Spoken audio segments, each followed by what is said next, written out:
Ho delle sensazioni fantastiche perché ho visto il palco da sotto oggi e mi sono immediatamente ricordato di quando ero ragazzo e venni a vedere il grande concerto di Paul McCartney con i Wings.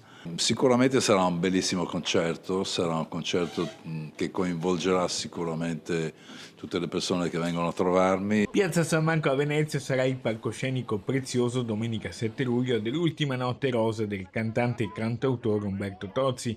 La tappa veneziana di quello che è stato annunciato come l'ultimo tour di fine carriera dell'artista è stata presentata oggi al Museo Correr. Alla presenza dell'artista appunto accolto a nome della città dall'assessore Simone Venturini e dal presidente di Vera Piero Rosa Salva, affiancato dal direttore Fabrizio Doria.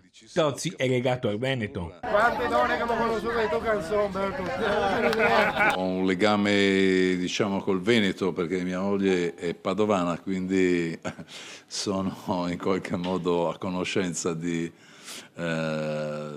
vostro territorio.